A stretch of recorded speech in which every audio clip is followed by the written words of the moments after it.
আসসালামু আলাইকুম। আজকে রাতের খাওয়ার জন্য আবার চলে আসলাম সেই পাকিস্তানি হোটেলে।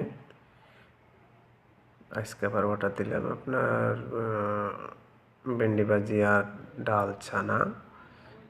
2টা রুটি নিছি। আমরা 4 জন, 2 জন পাকিস্তানি, আমি একজন বাঙালি আর একজন কেরালা ইন্ডিয়ান। তো আলহামদুলিল্লাহ গতকালকে 3টা অর্ডার দিছিলাম, কিন্তু আমরা খাইতে পারি এত বড় বড় রুটিগুলা। কিন্তু আজকে 2টা অর্ডার দিছি, দেখি কতটুকু খাইতে পারি। এরপরে যতটুকু খাইতে পারি। পাকিস্তানি ভাইয়া আপনাদেরকে হাই দিছে। আচ্ছা, শুরু করলাম আমরা। বিসমিল্লাহির রহমানির রহিম। শুরু করলাম। ডাল ছানা ভেন্ডি মোটামুটি ভালো হয়েছে। গতকালকের থেকে আজকে অনেকটা ভালো, টেস্টও ভালো হয়েছে। আর আপনারা মনে করবেন যে আমি কেন ডাল ছানা আর রুটির ভিডিও দিই সবসময়।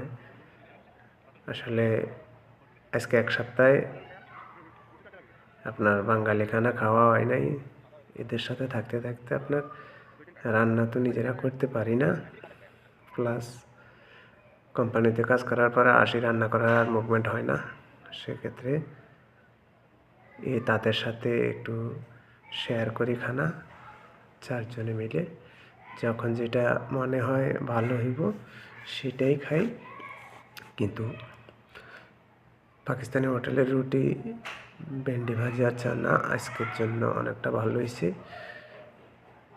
তাই সবাই মোটামুটি তৃপ্তি সহকারে খাইতেছে।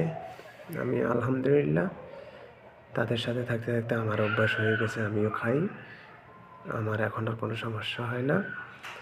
তো আসলে কাজের ফাঁকে ফাঁকে মনে করি যে কিছু স্মৃতি তাদের সাথে আসি, ভিডিও করে রাখি বা করি,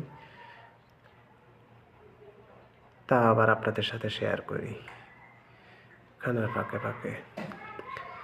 তা আলহামদুলিল্লাহ, মানুষ কোথায় কখন যাবে কি করবে জানি না, কিন্তু এখন যাদের সাথে আসি তারা মোটামুটি সবাই ভালো আছে।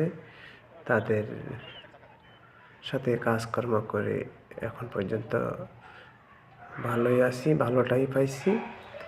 তো আসলে বিদেশের বাড়িতে যে ভালো হোক বা খারাপ হোক, অ্যাডজাস্ট করে নিতে হয়।